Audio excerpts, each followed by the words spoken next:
வரலாற்று சிறப்பு வாய்ந்த தேனி மாவட்டத்தில் நடைபெற்றுக் கொண்டிருக்கிற ஆதித்தமிழர் முன்னேற்ற கழகத்தில் இணைகிற இந்த நிகழ்வில்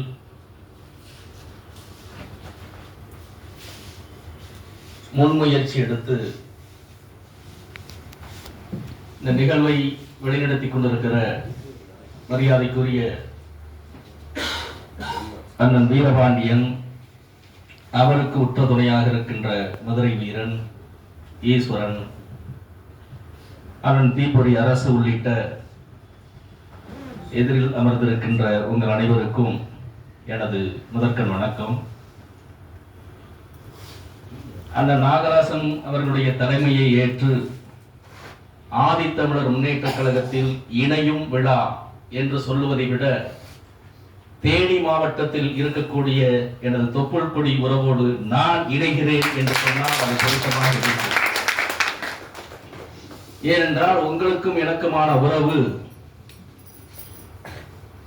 அது இன்றைக்கு ஏற்பட்ட உறவு அல்ல. எப்போது தன்னை பொது வாழ்க்கைக்கு ஐக்கியமாக்கிக் கொண்டேனோ அப்போதே தமிழ்நாடு முழுவதும் எதிரில் திரண்டிருக்கின்ற என் தொப்புள் கொடி உறவுகள் போல் பல்வேறு தோழர்களோடு நான் இணைந்து பணியாற்றி இருக்கிறேன்.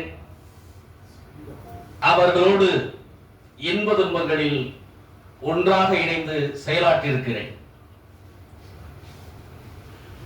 அந்த நிகழ்வுதான் இன்றைக்கு கூட மரியாதைக்குரிய அண்ணன் வீரபாண்டியன் அவர்கள் என்ன பேசுவதென்றே புரியாமல் புலப்படாமல் தம்பி மதுரை வீரன் பதிவு செய்த அந்த செய்திகளை உள்வாங்கிக் கொண்டு தன்னையும் அறியாமல் ஒரு உணர்ச்சி வசப்பட்டு இந்த இடத்திலே மேடையில் சில வார்த்தைகளை மட்டும் சொல்லிவிட்டு சென்றிருக்கிறார்.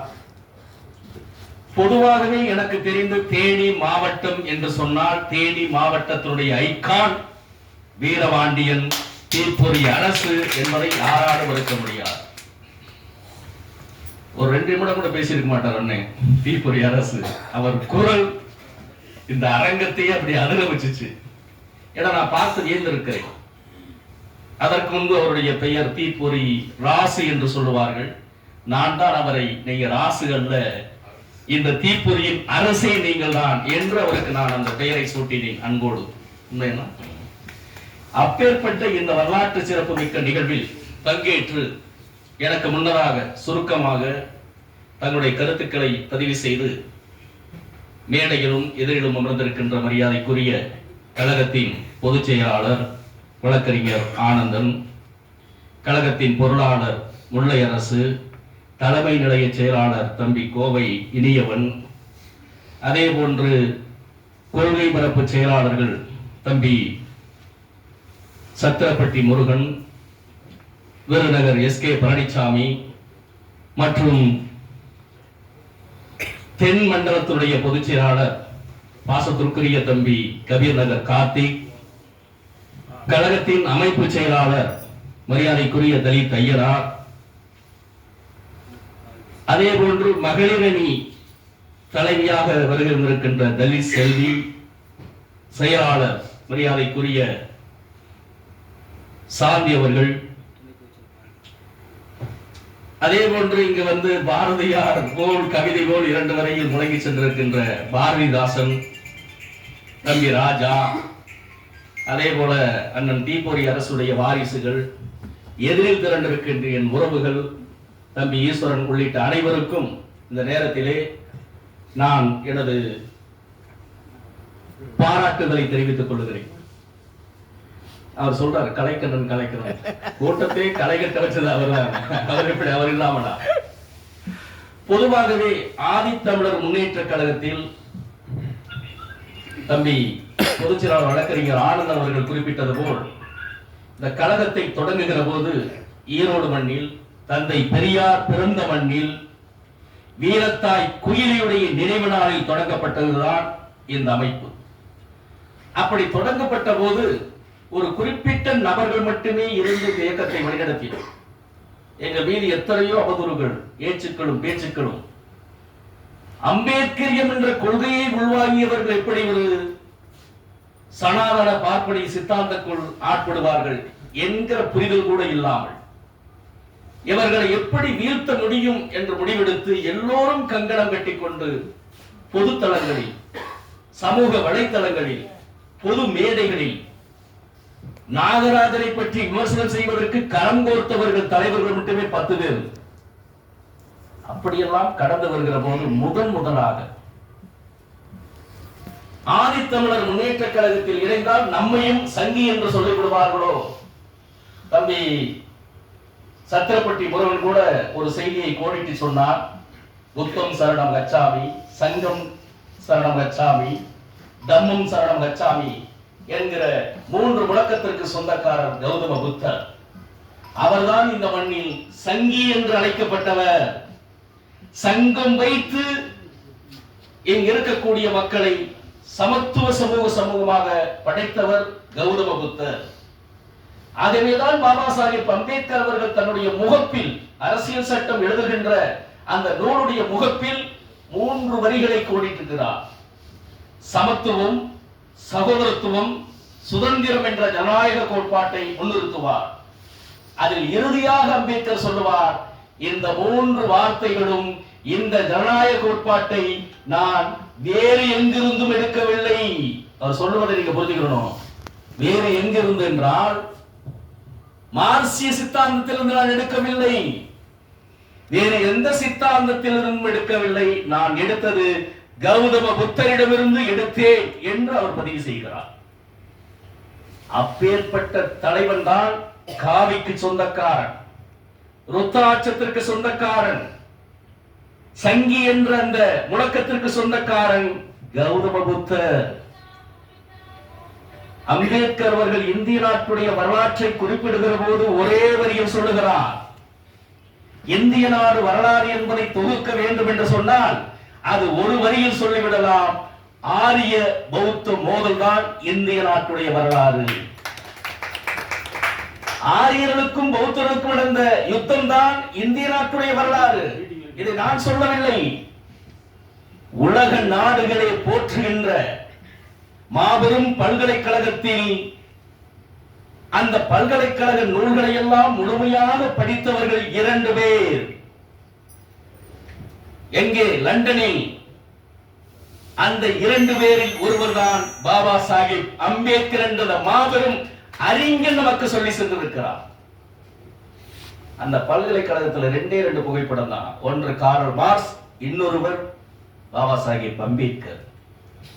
அப்பேற்பட்ட உலக நாட்டு தத்துவங்களை எல்லாம் படித்த பாபா சாஹேப் அம்பேத்கர் சொல்லுகிறார், என்னுடைய ஆசான் கௌதம புத்தர் என்று. அப்பேற்பட்ட தலைவனை நான் பின்பற்றி பௌத்த கோட்பாடுகளையும் அவர் விட்டு சென்ற சமூக நீதி கோட்பாடுகளையும் இந்த மக்கள் மத்தியில் எடுத்து சொல்லுகிற போது இவன் அம்பேத்கர் படத்தை மட்டும் முன்னிறுத்துகிறான். தந்தை பெரியாரையோ கார்ல் மார்க்ஸையோ ஆதித்தமிழர் முன்னேற்ற கழகம் முன்னிறுத்துவதில்லை. ஆகவே நீங்கள் இதிலிருந்து புரிந்து கொள்ளுங்கள், இவன் சங்கி என்று ஏற்கனவே முகநூலில் எழுதப்பட்டதுதான். அதையெல்லாம் கடந்து இன்றைக்கு இந்த இடத்தில் ஒரு இடத்தில் பரிணாமம் பெற்று வந்திருக்கிறோம் என்று சொன்னால், முதலாக ஆதித்தமிழர் முன்னேற்ற கழகத்தில் இணைவதற்கு ஒரு துணிச்சல் வேண்டும் என்று பொதுச் செயலாளர் சொன்னார். அந்த துணிச்சலை முதலில் முன்னேற்ற கழகத்திற்கு விதையாக போட்டவர் தம்பி கலைக்கண்ணன் என்பதை நான் இந்த இடத்தில் பெருமையோடு சொல்லிக் கொள்கிறேன். அவர் தான் முத சொன்னார், எல்லா வயல்களும் ஒரு பக்கத்தில் சாஞ்சிட்டானுங்க. எதிர்காலத்தில் பாபா சாஹேப் அம்பேத்கர் ஒரு வரியில் சொல்லுவார், எல்லா விதமான துன்பங்களையும் உடைக்க வேண்டும் என்றால், அல்லது நம்மிடம் போட்டப்பட்டிருக்கின்ற எல்லா துன்ப போட்டுகளையும் திறக்க வேண்டும் என்று சொன்னால் அதற்கு ஒரு மாஸ்டர் கீ வேண்டும். எல்லா பூட்டுகளையும் திறக்கின்ற ஒரு திறவுகோல் வேண்டும். அதுதான் அரசியல் அதிகாரம். அதை நோக்கி நீங்கள் பயணிங்கள். ஏனென்றால் அதிகாரம் வலிமையானது. இதைத்தான் அம்பேத்கர் சொல்கிறார். அதிகாரம் என்றால் சட்டமன்ற உறுப்பினர், நாடாளுமன்ற உறுப்பினர், அமைச்சர், முதலமைச்சர், பிரதமர் என்பது மட்டுமல்ல. ஐஏஎஸ், ஐபிஎஸ், ஐஎஃப்எஸ் இன்னும் கீழ்மட்டத்தில் இருக்கக்கூடிய அத்தனை துறைகளிலும் இருப்பவனும் அதிகாரம் படைத்தவனாக இருக்க வேண்டும் என்றுதான் அம்பேத்கர் யோசித்து இந்த தளங்களில் இங்கு இருக்கக்கூடிய கோடான கோடி ஒடுக்கப்பட்ட மக்கள் இடம் பிடிக்கவில்லையே, அவர்களால் பங்கெடுக்க முடியவில்லையே, ஓரம் கட்டி வைத்திருக்கிறார்களே, இவர்களை எப்படி நாம் முன்னிறுத்துவது என்று முடிவெடுத்துதான் பாபா சாஹேப் அம்பேத்கர் அவர்கள் முதலில் இந்த சமூகத்திற்கு இழைக்கப்பட்டிருக்கின்ற அநீதியை, அநீதி என்றால் சொல்லொன்னா துயரங்கள், அது மூட்டை மூட்டையாக வண்டி வண்டியாக கொட்டி தீர்த்து விடலாம், அவ்வளவு அநீதிகள். பொது வீதியில் நடமாட முடியாது, தண்ணீர் குடிக்க முடியாது, இப்படி அடுக்கிக் கொண்டே போகலாம். அவன் அனுபவித்த சொல்லொன்னா துயரங்களை, எத்தனை துயரங்களிலிருந்து இவனை மீட்க வேண்டும் என்று யாரும் யோசிக்கவில்லை. இன்னைக்கு சொல்லுவாங்கல்ல, ஒரு கண்ணத்தில் அறிந்தால் மறு கண்ணத்தை காட்டு என்று சொன்ன இயேசுபிரான் யோசிக்கவில்லை. ஏன்? அவரை கடவுளாக ஏற்றுக்கொண்டவர்களும் அதை பின்பற்றவில்லை. இந்த நாட்டுடைய மகாத்மா என்று சொல்லப்படுகிற காந்தியாரும் அதை பற்றி யோசிக்கவில்லை, நேருவும் யோசிக்கவில்லை. இந்த மக்கள் படுகின்ற துன்பங்களை மீட்க வேண்டும் என்று சொன்னால் அவரை பற்றி சிந்தித்த ஒரே தலைவன் பாபா சாஹேப் அம்பேத்கர். ஆகவேதான் அவரை இந்த மக்கள் மத்தியில் கொண்டு சேர்க்க வேண்டும். இன்னொன்று கூட சொல்லுவாங்க தோழர்கள், அம்பேத்கர் என்ற படத்தை போடுவதற்கு துணிச்சல் வேண்டும், அம்பேத்கர் என்ற படத்தை தனியாக எடுத்து செல்வதற்கு ஒரு துணிச்சல் வேண்டும். அவர் பக்கத்திலே கார்ல் மார்க்ஸை, அவர் பக்கத்திலே பெரியாரை இணைத்துக் கொண்டால் பரவாயில்ல, இவங்க அம்பேத்கரோடு பெரியாரையும் வைத்திருக்கிறார்கள், கார்ல் மார்க்ஸையும் வைத்திருக்கிறார்கள். ஆக பொதுவுடைமை சித்தாந்தம் இருக்கிறது, பெரியாரிய சித்தாந்தம் இருக்கிறது, எல்லாவற்றையும் முன்னெடுத்து செல்லுகிறார்கள்.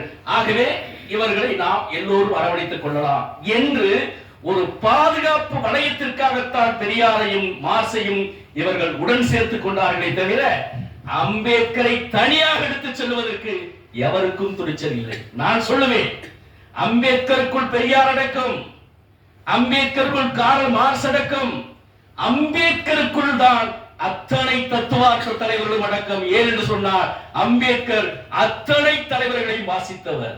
ஆகவேதான் ஒருமுறை பெரியார் சொன்னார், பட்டியலின சமூகம் சென்று பெரியாரை சந்தித்த போது சொன்னார்களாம், நீங்கள் எங்களையும் உங்கள் கட்சியில் இணைத்துக் கொள்ளுங்கள்.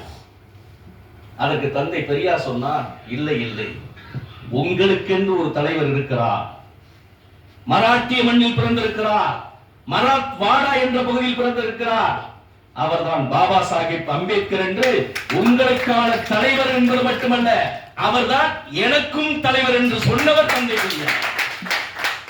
அப்பேற்பட்ட தலைவனுக்குள் நான் பெரியாரை பார்க்கிறேன். என்னுடைய முழக்கமே என்ன தெரியுமா? அம்பேத்கர் வழியில் பெரியார் பணி முடிப்போம். பெரியார் என்ன யோசித்தாரோ, என்ன சிந்தித்தாரோ, பெரியார் என்ன செய்ய வேண்டும் என்று இந்த மக்களுக்கு பணியாற்ற வேண்டும் என்று யோசித்தாரோ அத்தனையும் சிந்தித்தவர் பாபா சாஹேப் அம்பேத்கர் அவர். நான் ஏற்பட்டி பார்க்கவில்லை. சிங்கத்தில் 3 முகங்கள் முன்பாக தெரியும், 4 முகங்கள் கொண்ட சிங்கத்தில் 3 முகம் தான் கண்ணுக்கு தெரியும், பின்னாடி ஒரு முகம் இருக்கிறது, யாருக்கும் தெரியாது. அதை போல்தான் தெரியாத முகம் அம்பேத்கர் முகம். அவர் உள்ளிருந்த அத்தனை தலைவர்களையும் உள்ளடக்கி வைத்திருக்கின்ற மாபெரும் சக்தி அம்பேத்கர் என்பதை இங்க இருக்கக்கூடிய இளைஞர்களுக்கு சொல்லிக் கொடுக்கிறோம். ஏன் தெரியுமா? நான் ஏற்கனவே சொன்னது போல் சொல்லொன்னா துயரங்களை அனுபவித்துக் கொண்டிருக்கிற இந்த மக்களை கைதூக்கி விட வேண்டும். மற்ற சமூகங்களுக்கு இணையாக மரியாதையை கொடுக்க வேண்டும், மற்ற சமூகங்களுக்கு இணையாக சமத்துவத்தை உருவாக்க வேண்டும், சுதந்திரத்தை ஏற்படுத்த வேண்டும், பொருளியலில் வளர்ச்சி ஏற்படுத்த வேண்டும், கல்வியை கொடுக்க வேண்டும் என்று யோசித்த தலைவன் அதற்கான கோட்பாட்டை உருவாக்குகிறார். ஆயிரக்கணக்கான ஆண்டுகளாக அநீதிக்குள்ளாக்கப்பட்டிருக்கின்ற சமூகத்திற்கு ஒரு நீதி வேண்டும் என்று சொன்னார். அதுதான் சமூக நீதி கோட்பாடு. இன்னைக்கு ஆளுகின்ற திமுக அரசு சொல்றான், நாங்க தான் சமூக நீதி அரசு. என்ன சமூக நீதி அரசு? சென்னையிலே பாருங்க, கூவத்துக்குள் சாக்கடைக்குள்ளே இறங்கி போராடி கொண்டிருக்கிறார் தூய்மை பணியாளர். கண்டுகொள்ளவில்லை ஸ்டாலின். அரசு ஊழியர்களுக்கு ஏற்கனவே வாக்குறுதி கொடுத்தது போல் பழைய ஓய்வூதிய திட்டத்தை தருவேன் என்று சொல்லிவிட்டு அத்தனையே அம்பன் பொய்யான வாக்குறுதி என்பது இன்றைக்கு அம்பலப்பட்டு கொண்டிருக்கிறது. திமுக எல்லா இடங்களிலும் ஏமாற்று வேலையை செய்து வருகிறது என்று ஒவ்வொன்றாக இன்று அம்பலப்பட்டுக் கொண்டிருக்கிறது. ஆனால் இதுவெல்லாம் நம்மளை நேரடியா பாதிக்குதா? பாதிக்கின்றது. அவர்களை மட்டும் திமுக வஞ்சிக்கவில்லை, ஏமாற்றவில்லை. 3% உள்ஒதுக்கீடு உச்ச நீதிமன்றத்திலே தீர்ப்பு வந்த பிறகு 5 கொண்ட அரசியல் சாசன அமர்வு, அப்புறம் 7 கொண்ட அரசியல் சாசன அமர்வு, இதுவெல்லாம் தீர்ப்பு வழங்கிய பிறகு அந்தந்த மாநிலமே உள்ஒதுக்கீடை வழங்கலாம் என்ற அதிகாரத்தை கொடுத்து விட்டது உச்ச நீதிமன்றம். பாருங்க, ஆந்திரா, தெலுங்கானா, இன்னும் இருக்கக்கூடிய 4 மாநிலங்கள், இந்த பஞ்சாப், ஹரியானா போன்ற 4 மாநிலங்களில் உள்ஒதுக்கீடு வழக்கு டெல்லி நடந்துச்சு, உச்ச நீதிமன்றத்தில் நடந்துச்சு. எப்படி ஒரு பட்டியலத்துக்குள் உள்ஒதுக்கீடு கொடுக்க முடியும் என்று வழக்கு போட்டார்கள். அருகில் இருக்கக்கூடிய ஆந்திர தேசத்தில் அடுக்குமுறை இடஒதுக்கீடு, கம்பார்ட்மெண்ட் ரிசர்வேஷன், ABCD என்று வகைப்படுத்தி ஒவ்வொரு அடுக்காக நிறைந்த பிறகு அடுத்த சமூகத்திற்கு நீங்கள் முழுமைப்படுத்த வேண்டும் என்ற இடஒதுக்கீடு வழக்கு அங்கு வந்தது. அது உச்ச நீதிமன்றம் சென்று வழக்கு தொடுத்தவுடன் அப்படி நிறுத்தப்பட்டது. எப்போது அறிவிக்கப்பட்டதோ அப்போதே நிறுத்தப்பட்டது. அது பயன்பாட்டுக்கு வரவில்லை. அதே போல்தான் நான் ஏற்கனவே குறிப்பிட்டது போல் பீகார், ஹரியானா இந்த மாநிலங்களிலும் அந்த இடஒதுக்கீடு நிறுத்தப்பட்டது. ஒருவர் கூட பயனடையவில்லை. ஆனால் 3 விழுக்காடு தமிழகத்திலே வழங்கிய போது ஆட்சி மாற்றம் ஏற்படுகிறது. அப்ப கூட சொன்னாங்க, இடஒதுக்கீடு வழங்குவதற்கு அதிகாரம் இல்லை என்று ஜெயலலிதா குறிப்பிட்டு விட்டார். பெரிய வார்த்தை போராட்டம் நடந்தது, உங்களுக்கு தெரியும்.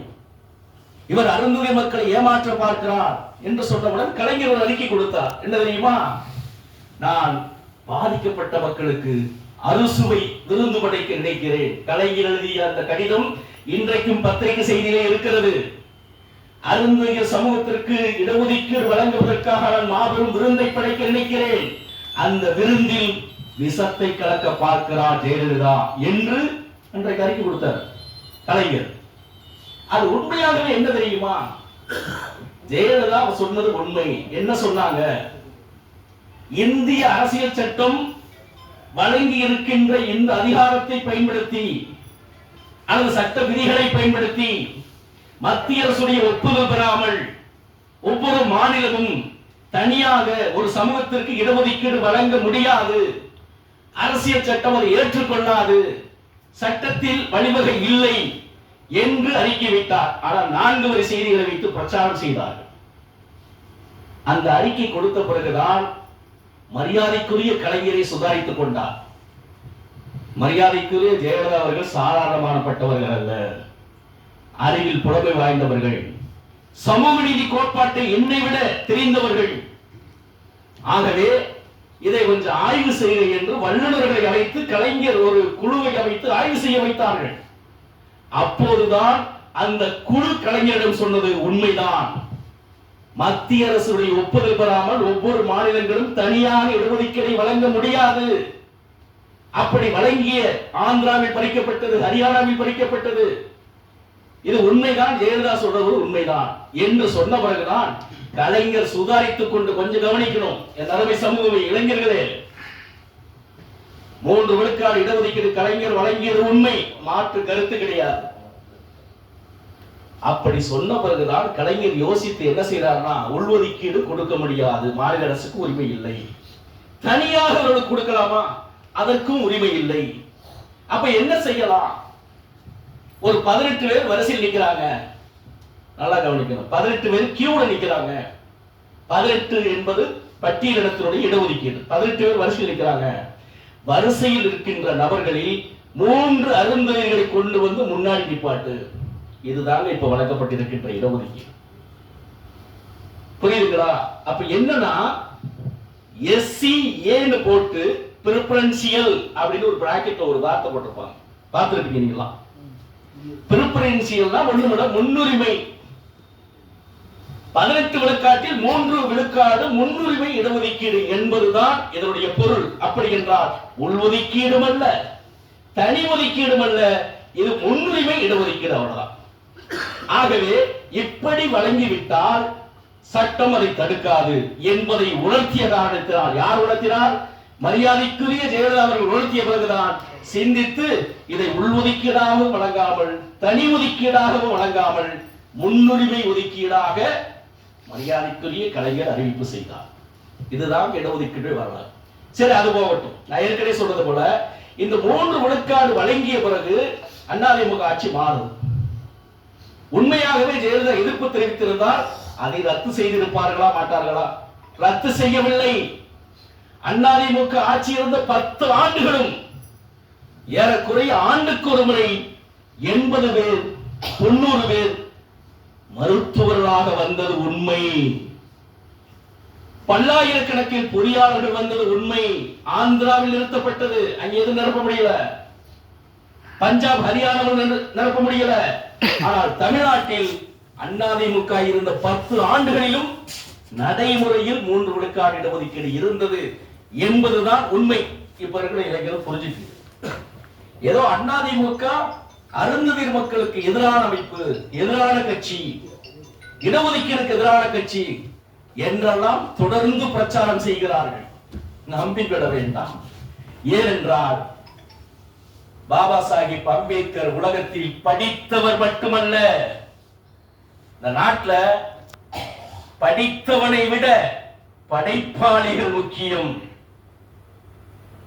புத்தகத்தை வாசித்து வாங்கி எடுப்பதை விட சிந்தனையாளன் முக்கியம். அம்பேத்கர் ஒரு சிந்தனையாளன், சிந்தித்தான். ஆகவேதான் சமூக நீதி கோட்பாட்டை இந்த மண்ணில் கொண்டு வந்தான். நாகராஜன் எப்படி யோசிக்கிறேன் என்றால் அம்பேத்கரை போல யோசிக்கிறேன். திமுக எழுதி கொடுக்கின்ற அந்த அஜெண்டாக்களை பெற்றுக் கொண்டு வாங்கி எடுப்பதனுடைய வேலை அல்ல. திமுக என்ன அஜெண்டா வைக்கிறதோ அந்த அஜெண்டாவை கையில் தூக்கி கொண்டு ஓடுவதுதான் திமுக உடன் இருக்கக்கூடிய அருந்ததியர் அமைப்புகள் செய்கின்ற பணி. 3 விழுக்காடு கலைஞர் கொடுத்தார், ஆமா கொடுத்தார் கொடுத்தார் கொடுத்தார், ஒரு நாள் கட்டுறாங்க. என்னையா கொடுத்தாரு?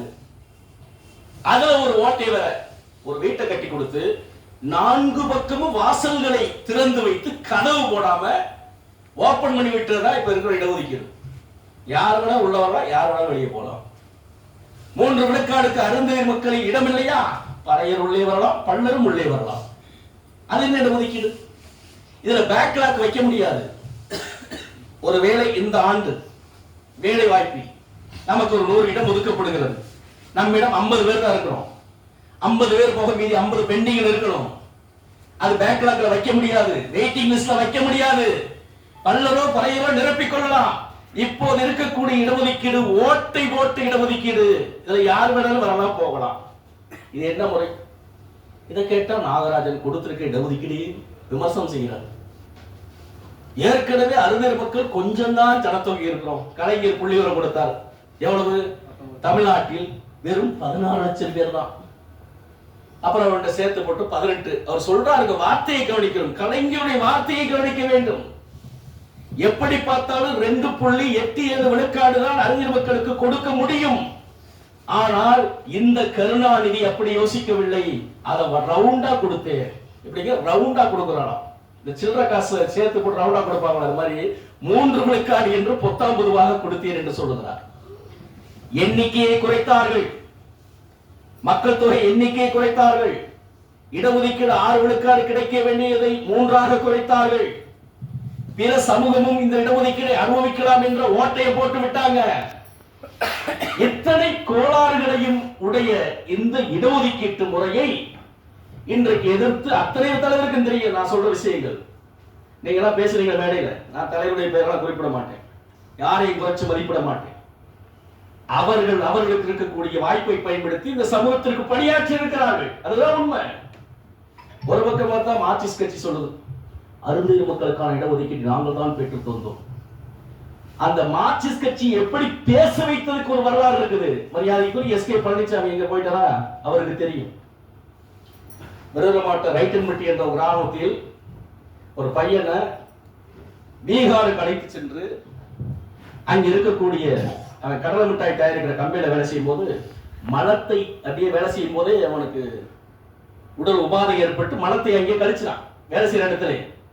அதை பார்த்த ஓனர் ஆத்திரப்பட்டு அந்த மலத்தை எடுத்து வாயில மறுபடி திணிக்கிறான். திமிரா, இவ்வளவு வேலை செய்யற இடத்துல அசிங்கப்படுத்தினேன் என்று அவன் மனத்தை அவனையே திங்க வைத்து கொடுமைப்படுத்திய அந்த செய்தி கேட்டு அந்த சம்பவத்தை கண்டித்து விருதுநகரில் இந்த ரைட்டன்பட்டியில் இருக்கக்கூடிய அந்த கிராமத்தில் பாதிக்கப்பட்ட இளைஞருக்காக ஸ்ரீவில்லிபுத்தூரில் ஒரு ஆர்ப்பாட்டம். அந்த ஆர்ப்பாட்டத்தில் கண்டன பேருரையாக ஆற்றுவதற்கு என்னை அழைத்திருந்தார்கள். நானும் சென்றேன் கூட்டமைப்பு சார்பாக. அப்ப பேசிய போது ஒன்றை சொன்னேன். இன்னைக்கு மார்க்சிய கட்சிகள் இங்கே வந்து நிற்கிறார்கள். இன்னைக்கு இருக்கார பார்த்தீங்களா, தீண்டாமை ஒழிப்பு முன்னுடைய மாநில செயலாளர் பேர் என்னங்க, சாமுவேல். அப்போது அவர் கம்யூனிஸ்ட் கட்சி, இந்திய பொதுவுடைமை கட்சி மார்க்சிஸ்ட் பிரிவினுடைய ஒன்றிய செயலாளர். அவங்க மனைவி கம்யூனிஸ்ட் கட்சியுடைய மகளிரணி பொறுப்பாளர். அவர் அந்த கூட்டத்தில் பங்கேற்கிறார். அதில் என்ன சொன்னேன் என்றால், இந்த மார்க்சிஸ்ட் கட்சி என்பது இன்றைக்கு சிகப்பு கரை வேட்டியை தூக்கி எறிந்துவிட்டு காலப்பட்டியில் அறுதிர் மக்கள் தாக்கப்பட்ட போது அத்தனை பேரும் கம்யூனிஸ்ட் கட்சியை தூக்கி எறிந்துவிட்டு கவுண்டர்களாக நின்று அந்த மக்களை தாக்கினார்கள் என்று பேசினேன். ஒரே ஒரு கோபம் சாமுவேல் ராஜுக்கு. அந்த இடத்துல பெரிய விவாதம் நடக்குது, விரட்டிட்டே வர்றாங்க, பேசுறாங்க, விவாதிக்க நடக்கல. நான் இங்கு மட்டுமல்ல எங்கும் பேசுவேன் என்று சொன்ன பிறகுதான் அதை மாவட்ட கமிட்டிக்கு எடுத்துட்டு போறேன். வரலாறு தோழர் ஜக்கையனுக்கு தெரியும், தோழர் எஸ்கே பழனிசாமிக்கு தெரியும், கௌதமனுக்கு தெரியும். நாங்களாம் போற முறை இது எப்படி வந்தது, கம்யூனிஸ்ட் கட்சி யார் எடுக்க வைத்தது, போய் பேசணும் வச்சோம். அப்புறம் வந்து மாவட்ட கமிட்டிக்கு போச்சு. மாவட்ட கமிட்டிக்கு போடும்போது மாவட்ட கமிட்டிக்கு ஒரு முறை மரியாதைக்குரிய வரதராசன் திண்டுக்கல் மாவட்டத்துடைய பிறந்தவர், மாநில செயலாளர் இருந்தவர் வைக்க வராரு. அவர்கிட்ட போய் பார்க்கும்போது சும்மா பார்க்க முடியாது. இந்த மரியாதைக்குரிய ஜக்கையனுக்கு ஒரு சிறந்த பண்பு உண்டு. எதுவாக இருந்தாலும் வீடியோ எடுத்துருவார். இன்னைக்கு தம்பி கலைஞர் இருக்கனால அத்தனை பதிவுகள் இன்னைக்கு வீடியோ வெளியே வருது. ஆனா நாகராஜனுக்கு அப்படி பின்புலம் இல்லை. ஆனா ஒரு வீடியோ எடுத்துருவார். இந்த மனித கழிவை மனிதன் அல்றது, வன்கொடுமை வழக்குகள், இதெல்லாம் வீடியோ எடுத்து ஆவணங்களோடு அவருடன் காட்டியவுடன் இந்த காலத்துல இப்படி ஒரு வேலையா என்று ஆச்சரியப்பட்டார் வரதராசன். அதன் பிறகுதான் மாநில கமிட்டிக்கு எடுத்து சென்றார்கள், தேசிய கமிட்டிக்கு எடுத்து சென்றார்கள், விவாதித்தார்கள். அதன் பிறகு முடிவெடுத்து முதல் மாநாட்டை விருதுநகரிலே கூட்டினார்கள். அந்த மாநாட்டை கூட்ட வைத்தவன் நாகராஜன் என்பதை பெருமையோடு சொல்லிக் கொண்டார். அதுல கூட என்ன சொன்னாங்கன்னா, கல்வி பொருளாதார வளர்ச்சிக்கான மாநாடு போட்டாங்க. அந்த மேடையில் விமர்சனம் செய்தேன். அது என்ன கல்வி பொருளாதார வளர்ச்சி, அருந்ததியர் உள்ஒதுக்கீடை பெறுவதற்கான மாநாடு என்று அறிவிப்பு செய்யுங்கள் என்று சொன்னோம். 2 மாநாடுக்கு பிறகு 3வது மாநாட்டில் மாநாட்டு தலைப்பையும் மாற்றணும். அப்புறம் தீண்டாமை ஒழிப்பு முன்னணி தொடர்ந்தாங்க. அந்த கூட்டத்திலும் பேசினேன். அதை என்ன தீண்டாமை ஒழிக்கிறீங்க, நடு வீட்டுக்குள்ள மழை கிடக்குனா மண்ணலி போட்டு மூடலாம் நீங்க சொல்றீங்க, நான் வலிச்சு வெளியே வீசுங்கன்னு சொல்றேன். அந்த நாற்றம் என்பது தீண்டாமை, மலம் என்பது சாதி. மலத்தை நடுவீட்டில் வைத்துக் கொண்டு மண்ணை போட்டு மூடுவதை விட மலத்தை எடுத்து தூக்கி எறியுங்கள். இதுதான் என் தலைவர் அம்பேத்கர் சொன்னது. ஆகவே தீண்டாமை ஒழிப்பு முன்னணி என்பதை விட நீங்கள் சாதி ஒழிப்பு முன்னணி என்று பெயர் சூட்டுங்கள் என்று சொன்னவன வரதராஜன். அவேசமான பேச்சு, நாகராஜனுடைய பேச்சு நியாயம் தான் அப்படி இப்படி பேசிட்டு அவர் முடிச்சு. அப்ப இருந்து முடிவெடுத்தானுங்க, நாகராஜனை கூட வச்சுக்க கூடாது, கட்டி சொத்துக்குள்ள எளிய வைக்கிற மாதிரி எங்க போனாலும் விமர்சனம் பண்ணலாம் அது ஓர கட்டாங்க. அப்பதான் ஐயாவை தூக்கி நிறுத்தினார்கள், ஐயாவை தத்தெடுத்தார்கள். சென்னையில் ஒரு மாபெரும் பேரணி. அந்த பேரணியின் அனைத்து இயக்கங்கள் கலந்து கொண்டு நானும் கலந்துகிட்டேன். மேடையில் நான் ஏறவில்லை என்று சொன்னவர்கள் எங்களை புறக்கணித்தாங்க. அப்படி ஒவ்வொரு கூட்டங்களாக மாறி மாறிதான் இந்த இடஒதுக்கீடு பிரச்சனையை பேச வைத்தது, எடுக்க வைத்தது மார்க்சிஸ்ட் கட்சி இன்றைக்கு பெருமை கொள்வது என்று சொன்னால் அதற்கு விதை போட்டது நாகராஜன், இங்க இருக்கக்கூடிய எஸ்கே பழனிசாமி என்பதை நான் இன்றைக்கும் சொல்லுவேன். அதை ஒத்துக்கொள்வார் மரியாதைக்குரிய சாமுவேல். அதெல்லாம் இன்றைக்கு தம்பி ஜக்கையன் வசதியா மறைச்சிடுவார். என்னமோ இடஒதுக்கீடுக்காக அவர் தான் மார்க்சிஸ்ட் கட்சியை பேச வச்சது மாதிரி பிம்பத்தை உருவாக்கி போயிட்டே இருக்காரு. ஆனா எனக்கு முன்னாடி இப்படி பேச மாட்டார், அவருக்கே தெரியும். ஆக இப்படியெல்லாம் இடஒதுக்கீடுக்காக குரல் கொடுத்து பேசியவர்களை நாம் அனைவரும் இருக்கிறோம். ஒவ்வொருவருடைய உழைப்பிலும் தான் இன்றைக்கு 3 விழுக்காடு இடஒதுக்கீடு கையில் கிடைத்திருக்கிறது. அதை கூட மார்க்சிஸ்ட் கட்சி நான் பெற்று தந்ததாக அவர்கள் சொல்லுகிறார்கள். எல்லாவற்றையும் கடந்து நான் பொதுக்குழுவிலே பதிவு செய்தேன். கலைஞர் தெளிவாக சொன்னார், என்னிடம் யாரும் கோரிக்கை வைக்கவில்லை. கலைஞரிடம் அறுதிர் மக்களுக்கு தனி இடஒதுக்கீடு உள்ஒதுக்கீடு வேண்டும் என்று யாரும் என்னிடம் கோரிக்கை வைக்கவில்லை. எந்த சங்கமும் கோரிக்கை வைக்கவில்லை.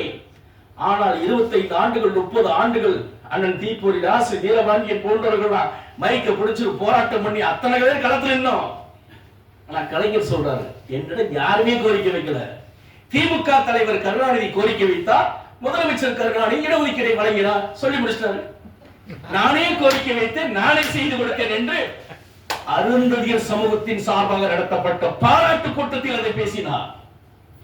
ஒரு தலைவனாக விமர்சனம் செய்வதுண்டா? அதற்கு முன்பாக எத்தனை போராட்டங்கள், எத்தனை மாநாடுகள். ஏங்க அதை விடுங்க, மார்க்சிஸ்ட் கட்சி போராடியதே அதை கூட சொல்லவில்லை கலைஞர். கலைஞருக்கு தெரியுங்க, எந்த இடத்துல எவ பேரு இனிஷியலா வந்துடக்கூடாது. எதுவா இருந்தாலும் கலைஞர் கலைஞர் என்று பெயர் சூட்ட வேண்டும். 3 விழுக்காடு இடஒதுக்கீடு வரலாற்றில் கலைஞர் பெயர் தான் இருக்க வேண்டும் என்று முடிவெடுத்தார். ஆகவே நானே கோரிக்கை வைத்து நானே செய்து கொடுத்தேன். இப்படியெல்லாம் சொல்லி கவர்னராக ஆடியவர்கள் இன்றைக்கு உச்சநீதிமன்றம் தீர்ப்பு வழங்கிருச்சு. என்ன சொல்லுது? அந்தந்த மாநிலங்களில் இடஒதுக்கீடை வகைப்படுத்திக் கொள்ளலாம். ரொம்ப வசிக்குதா தோழர், முடிச்சலாமா? வகைப்படுத்திக் கொள்ளலாம் என்று சொன்ன பிறகு மரியாதைக்குரிய ஸ்டாலின் முதல்வர் ஆட்சியில ஏன் அதை பத்தி இன்னைக்கு கன்சிடர் பண்ணல? கேட்டா மக்கள் தொகை கணக்கெடுப்பு மத்திய அரசு தான் எடுக்க வேண்டும், மற்ற மாநிலங்கள் எடுக்குதா இல்லையா? ஏன் எடுக்கவில்லை? அண்ணன் திருமாவளவன் பக்கத்துல உட்கார்ந்து சொல்றார். என்ன சொல்றாரு? நீங்க அருந்ததியர் சமுதாயத்துக்கு பல லட்சம் கோடி கூட பணத்தை கொடுங்க, பொருளாதாரத்தில் முன்னேற்றி விடுங்கள், ஆனால் இடஒதுக்கீடு மட்டும் கொடுக்காதீர்கள் என்று அவர் சொல்லுகிறார். நெருக்கடி கொடுக்கிறார். அப்படியெல்லாம் நெருக்கடி கொடுத்த போது கலைஞர் சொன்னார், மோடிக்கு நான் சொல்றது கிடையாது சொல்லிட்டு 3 ரூபாய் அறிவிச்சாரு. ஆனா ஸ்டாலினால் இன்றைக்கு கலைஞர் போல் துணிச்சலாக பேச முடியவில்லை. ஏன்னா இன்னைக்கு இருக்கிற ஒரே அண்ணக்கை திருமாவளவன் மட்டும்தான். அவரை பகைத்துக் கொண்டால் திமுக கூட்டணி உடைவிடும் என்பதை தெரிந்து கொண்டுதான் அருந்ததியர் மக்களுடைய இடஒதுக்கீடு நீங்கள் உயர்த்தினால் உங்களுக்கு எதிராக பழைய சமுதாயம் நிற்கும் என்று மறைமுகமாக எச்சரிக்கை விடுகிறார். உச்ச நீதிமன்றம் தீர்ப்பு வந்த பிறகு அதை சீராய்வு செய்ய வேண்டும், மறுபரிசீலனை செய்ய வேண்டும், ஒரு மனுவை எடுத்துக்கொண்டு உச்ச நீதிமன்றம் ஓடுகிறார். யாருக்கான தலைவர் என்பதை அவர் அம்பலப்படுத்திக் கொண்டார். திருமாவளவனை அவர் அம்பலப்படுத்திக் கொண்டார். கடந்த 10 நாட்களுக்கு முன்பாக என்று கருதுகிறேன், மரியாதைக்குரிய கிருஷ்ணசாமி ஒரு மாநாடு போடுறார். அந்த மாநாட்டில் என்னென்னமோ பேசுறார்.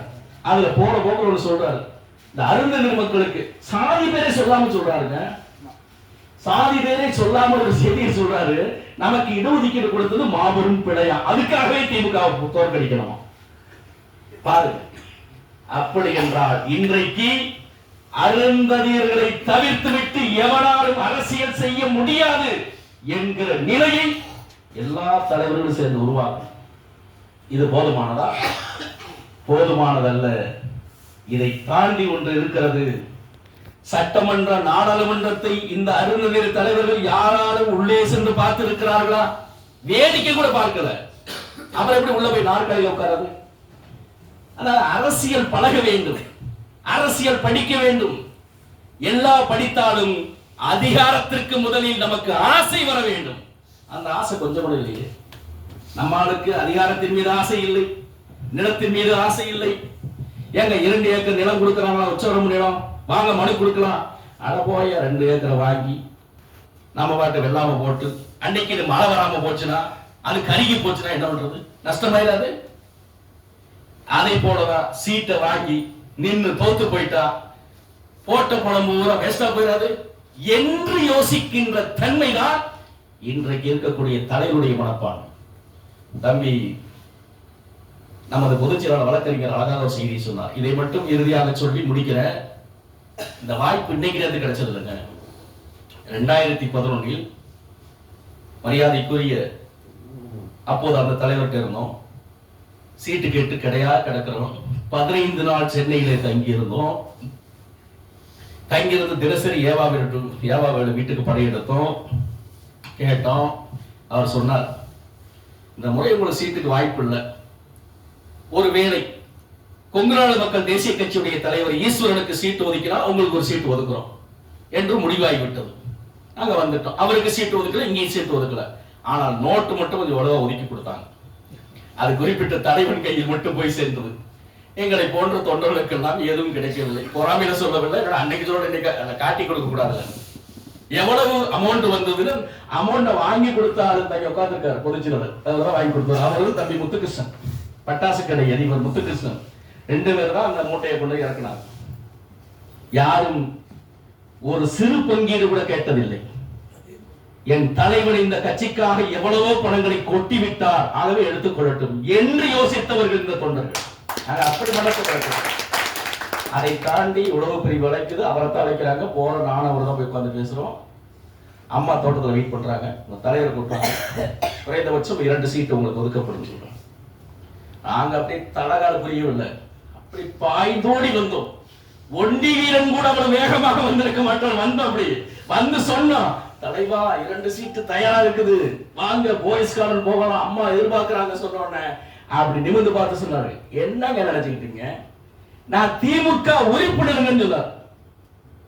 ஒரு தலைவன் சொன்ன வார்த்தையை நீங்கள் கேட்க வேண்டும். நான் திமுக உறுப்பினர், என் ரத்தத்திலே திமுக ரத்தம் ஓடுகிறது, அதற்கு துரோகம் செய்துவிட்டு நான் பாய்ஸ் கார்டன் வரமாட்டேன் என்று தலைவன் சொல்லிவிட்டார். நாங்கள் புறப்பட்டு சென்றோம். அப்படி இருந்த முகமுடி சோர்வடைந்து விழுந்தது. சென்றோம், சந்தித்தோம், சொன்னோம், பரவாயில்லை. முஸ்லிம் முன்னேற்ற கழகத்திலிருந்து இப்பதான் தமிழ் அன்சாரி வந்திருக்கிறார், அவருக்கு 2 இடங்கள் ஒதுக்கி விட்டது. உங்களில் அடுத்த கட்ட தலைவர் யார் என்று சொல்லுங்கள். அம்மா ரெடியா இருக்காங்க, கூப்பிட்டு வாங்க. ஒரு வேளை நாகராஜன் என்று கிடைத்திருந்தால் 15 மாவட்ட செயலாளர்களின் பின்னால் வந்திருப்பார்கள் விஷயத்துக்காக. அப்படியே யோசிக்கல, தலைவனுக்கு துரோகம் செய்யக்கூடாது நினைச்சேன். அன்னைக்கே நினைத்திருந்தால் 2011 தமிழ் அன்சாரியோடு, கருணாசோடு, தனியரசோடு நாகராஜன் சட்டமன்ற உறுப்பினராக இருப்பேன். அதுக்கு சாட்சியம் இங்கே அமர்ந்திருக்கிற மரியாதைக்குரிய தம்பி வழக்கறிஞர் ஆனந்தன், 4 பேர் இருக்கிறாங்க. அப்படியெல்லாம் தலைவனுக்கு துரோகம் செய்யக்கூடாது என்ற களத்தில் என்ற நம்மை இன்று துச்சம் என்று தூக்கி எறிந்து விட்டார் என்று வருத்தப்படுறோம். வருத்தப்பட வேண்டிய அவசியம் இல்லை.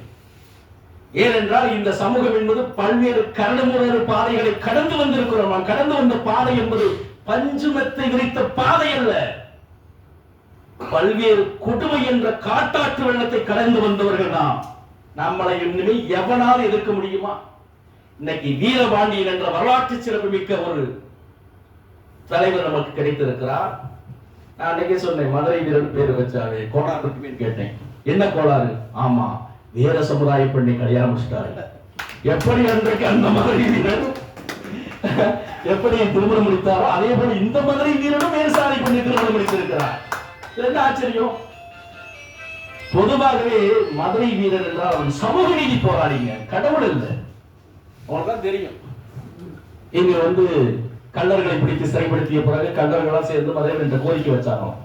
எங்களை நீங்க ஜெயில பிடிச்சு போட்டீங்க, இந்த குடத்தொழிலே திருடுதான், இன்னைக்கு திருட முடியல. இங்க இருக்கக்கூடிய யாரு திருமல நாயக்கர் மன்னருடைய அரசு எங்களை ஒடுக்குகிறது, நீங்க ஏதாவது வேலை வாய்ப்பு உருவாக்கி கொடுக்கிறாராம். அப்ப மன்னரோடு உட்கார்ந்து பேசி இந்த கள்ளர்களுக்கு அந்த அரண்மனையிலே படை வீரர்களாக பொறுப்பு வாங்கி கொடுத்தவன் மதுரை வீரன். சமூக நீதி கோட்பாட்டை அன்றைக்கே சிந்தித்தவன் மதுரை வீரன். இதை நீங்க புரிஞ்சுக்கணும். உங்களுக்கு சமூக நீதி கோட்பாட்டு அம்பேத்கர் வந்ததுக்கோ பெரியாரு பின்னாடியோ வந்ததல்ல.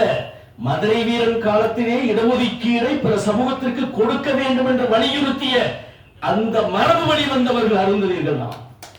அப்பேற்பட்ட வரலாறு மட்டுமல்ல, இந்த மண்ணை நேசித்தவர்கள், மண்ணுக்காக உயிர் கொடுத்தவர்கள், ஒண்டி வீரன் தொடங்கி எத்தனை வரலாற்று தலைவர்கள், அத்தனை தலைவர்களும் இடம்பெற்றிருக்கின்ற இந்த சமுதாயத்தில் சீட்டு கொடுங்கன்னு கேட்டா நைசா போய் நிக்கிறார். கேட்கலாமா வேண்டாமா? கில்லுனா கத்துனா சத்தம் போட்டா திருப்பி அடிப்பானோ, கில்றா நறுக்குன்னு, ஆனா கத்த முடியல. அதை போலதான் இன்றைக்கு திமுகவிடம் சென்று சீட்டு கேட்கலாமா வேண்டாமா? தம்பி கலைக்கணன் சொன்ன மாதிரி வாரியம் கேட்கலாமா வேண்டாமா, கேட்கலாமா வேண்டாமா யோசிச்சுட்டே இருந்த அப்படி நடக்கும்.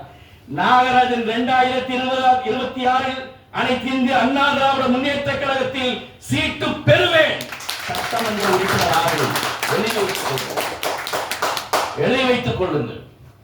நாகராஜன் சட்டமன்ற உறுப்பினர் ஆகிவிட்டால் நாகராஜன் சட்டமன்ற உறுப்பினர் அல்ல, இங்க இருக்கக்கூடிய வீரவாண்டிய மதுரை வீரன் தீப்பொறி அரசு நீங்கள் தான் சட்டமன்ற உறுப்பினர்கள். அதோடு கடந்து போவதல்ல, சிறு விதையாக விடுவது நாளைக்கு பெரிய அளவில் வளர வேண்டும். நாகராஜனை இப்போது 60 வயதை தொட்டு விட்டேன், இன்னும் ஒரு 20 ஆண்டுகள் உழைக்க முடியும். எனக்கு பின்னால் இருக்கக்கூடிய வாரிசுக்கு நான் கலைஞரை போல இது நம்ம அவர் ஸ்டாலினை உருவாக்கவில்லை, ஸ்டாலினை போல உதயநிதி உருவாக்கவில்லை. எனக்கான தம்பிகளாக அல்லது வாரிசுகளாக அமர்ந்திருப்பவர்கள் வலது இடத்தில் அமர்ந்திருப்பவங்க தான். இவங்கதான் அடுத்த வாரிசுகள். இந்த கட்சி அடுத்தடுத்த கட்டத்திற்கு போக வேண்டும் என்று சொன்னால் ரத்த சம்பந்தமான வாரிசுகள் எனக்கு முக்கியமல்ல, என் ரத்த உறவுகளான நீங்கள் தான் வாரிசுகளாக வர வேண்டும். அதற்கான அடித்தளமாக இன்று தேனி ஒரு முன்முயற்சி எடுத்திருக்கிறது. தேனினா தம்பி ஏற்கனவே சொன்ன போல தேனீக்கள் போல் சுறுசுறுப்பாக இருக்கக்கூடியவர்கள். அப்படிலாம் இருந்துதான் பல்வேறு வழக்குகளை வாங்கியிருக்கீங்க. தேனை கொண்டு வர சொன்னால் நீங்க ஜெயில தான் காட்டியிருக்காங்க. ஏன்னா இந்த மாவட்டம் அப்பேற்பட்ட மாவட்டம். இதே இடத்துல பொது இடத்துல என்ன நிக்க வைத்து பேச வச்சாங்க. எனக்கு எத்தனை பேர் சார்பை போட்டாங்க. போட்டவர்கள் தேவேந்திரர்கள். என்ன காரணம்? அன்றைக்கும் மரியாதைக்குரிய இம்மானுவேல் சேகரனை பற்றி பேசினேன். இதே இம்மானுவேல் சேகரனை பற்றி விருதுநகர் மாவட்டத்தில் பேசிய போது என் மீது வழக்கு. ஒரு 100 பேர் திரண்டு போனான் தேவர்கள். அவன் இம்மானுவேலை உயர்த்தி பேசுறான், எங்கால தப்பா பேசுறான், மேல கேசப்பட வச்சான். 100 பேர் திரண்டு போய் நெருக்கடி கொடுத்து என் மீது எஃப்ஐஆர். அதற்காக எத்தனை மாதங்கள் அடைந்தேன், வருடக்கணக்கில் நிறுவன மாட்டல இங்க பேசுறேன். சார்பை வந்து குமிந்தது. அப்பேற்பட்ட தேவேந்தருடைய வரலாற்று தலைவன் இன்றைக்கு அவருடைய நினைவு நாள். யார் அவர்? பசுபதி பாண்டியன். துரோகிகளால் வெட்டி வீழ்த்தப்பட்டவன். ஏன்னா தீட்டிய வாளோடும் தினவெடுத்த, நான் எழுதியிருப்பேன், தினவெடுத்த தோளோடும் இருந்த சாதி வெறியர்களை எதிர்நின்று தாக்கிய ஒரு மாவீரனுடைய நினைவு நாளில் இன்றைக்கு தோழர்கள் இணைந்திருக்கிறீர்கள், கரம் கோர்த்திருக்கிறார்கள். அந்த வீரமும் அருந்ததி மக்களுடைய ஈரமும் நிச்சயம் ஆதித்தமிழர் முன்னேற்ற கழகத்தில் வரலாற்றில் உயர்த்தும் என்பதை மட்டும் உங்களுக்கு நம்பிக்கையாக சொல்லி, நாகராஜன் தலைவர் என்று சொல்வதை விட உங்கள் சகோதரனாக என்னை பாருங்கள். எந்த நேரத்திலும் அடையுங்கள். என்னிடம் எல்லா கேள்விகளையும் கேட்கலாம். எனக்கு மேட்டுக்குடித்தனம் தெரியாது. ஏன்னா நானும் வாயில கொடுத்து பழைய சோறு திங்கிறவன் தான். என்ன அப்படிதான் இருக்கிறேன். நம்ம ஆடமாடியில வாழ்ற வீடு, இன்னைக்கு சொந்த வீடு கிடையாது, வாடகை வீடு தான். தோழர்களாம் சேர்ந்து வாங்கி கொடுத்ததா அந்த காரு. இப்படித்தான் என் வாழ்க்கை ஓடிக்கொண்டிருக்கிறது. அப்பேற்பட்ட பயணத்தில் உங்களையும் கரம் கோர்த்திருக்கிறீர்கள். நாளை உங்களை அப்படியே மாற்றி விடுவேன் என்று நம்பிக்கை ஊட்டவில்லை. எல்லோரும் இணைந்து மாறுவோம், எல்லோரும் இணைந்து முன்னேறுவோம். நாகராஜன் என்ன உயரத்துக்கு வருகிறோம், நாம் அனைவரும் அதே உயரத்தை எட்டுவோம் என்பதை மட்டும் இந்த நேரத்தில் தெரிவித்து, தேனி மாவட்டத்தில் உழைத்த அத்தனை தோழர்களுக்கும், குறிப்பாக அந்த பெண்கள் வந்திருக்காங்க, நான் பேர் இல்லமா போகும்போது தெரிஞ்சுக்கிறேன். அதே போல எதிர்காலம் இருக்கின்ற பல்வேறுடைய பெயர்கள் எனக்கு தெரியாது. உங்கள் அனைவருக்கும், அதே போல நம்ம சிவகங்கை மாவட்டத்தில் வருகின்ற பாடவர்களுக்கும் எனது நெஞ்சம் நிறைந்த பாராட்டுக்களையும் வாழ்த்துக்களையும் தெரிவித்துக் கொள்கிறேன். சிறு பொறிதான் நெருப்பு. அந்த நெருப்பின் பெயராக வைத்திருப்பவர் தீப்பொறி அரசு. இந்த அடிக்கிறார் அந்த சிறிய தம்பி, இங்க பாருங்க, சிறியவர் தான், ஆனா சீர்னார் பாருங்க. உண்மையாகவே தம்பி மதுரையில் வந்துட்டார்ல, இனி இந்த மண் நம்முடைய மண் என்பதை மட்டும் தெரிவித்து நிறைவு செய்கிறேன். அனைவருக்கும் வாழ்த்துக்கள், பாராட்டுகள், நன்றி, வணக்கம்.